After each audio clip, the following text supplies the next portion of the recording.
ایک طرف اللہ کے رسول صلی اللہ علیہ وسلم کا یہ مقام، ورفعنا لک ذکرک کی شان اس قدر بلند ہو کہ پوری کائنات کے اندر اگر آپ، اللہ مجھے اور آپ کو وہ فہم عطا کرے، وہ نور عطا کرے کہ جس سے ہم حقیقت انسان اور حقیقت کائنات اور یہ جو ذہنی علم بڑھتا جا رہا ہے، ان سب کو ایک وحدت کی شکل میں دیکھنے کے لائق ہو جائیں، تب ہمیں احساس ہوگا کہ حقیقت تو صرف ذات محمد صلی اللہ علیہ وآلہ وسلم سے آشکار ہوئی ہے جب سے وہ آئے۔ اقبال کے بڑے پیارے اشعار ہیں، ہو نہ یہ پھول تو بلبل کا ترنم بھی نہ ہو، چمن دہر میں کلیوں کا تبسم بھی نہ ہو، یہ نہ ساقی ہو تو پھر میں بھی نہ ہو، خم بھی نہ ہو، بزم توحید بھی دنیا میں نہ ہو، تم بھی نہ ہو۔ خیمہ افلاک کا استادہ اسی نام سے ہے، اور نبض ہستی تپش آمادہ اسی نام سے ہے۔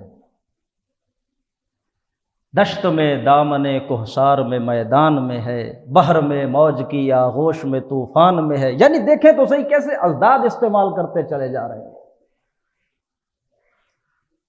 ایک طرف زمینی حقائق ہیں، زمینی نقوش ہیں، دشت میں دامن کوہسار میں یہ فزیکل فیچرز لینڈ کے ہیں، اور آگے بحر میں موج کی آغوش میں طوفان، وہ دوسرا جو واٹر۔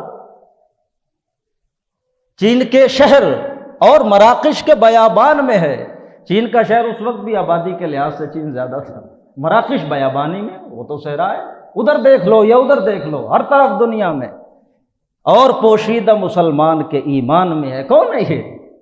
محمد الرسول اللہ صلی اللہ علیہ وسلم۔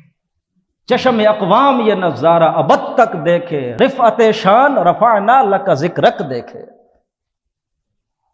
لیکن کافروں کی اطاعت کلچرلی، سوشلی، انٹلیکچولی کرنے کا نتیجہ کیا نکلا ہے کہ وہ عظیم ذات محمد الرسول اللہ صلی اللہ علیہ وسلم ہمارے ذہنوں سے ان کی عظمت، ان کا مقام محو ہو گیا۔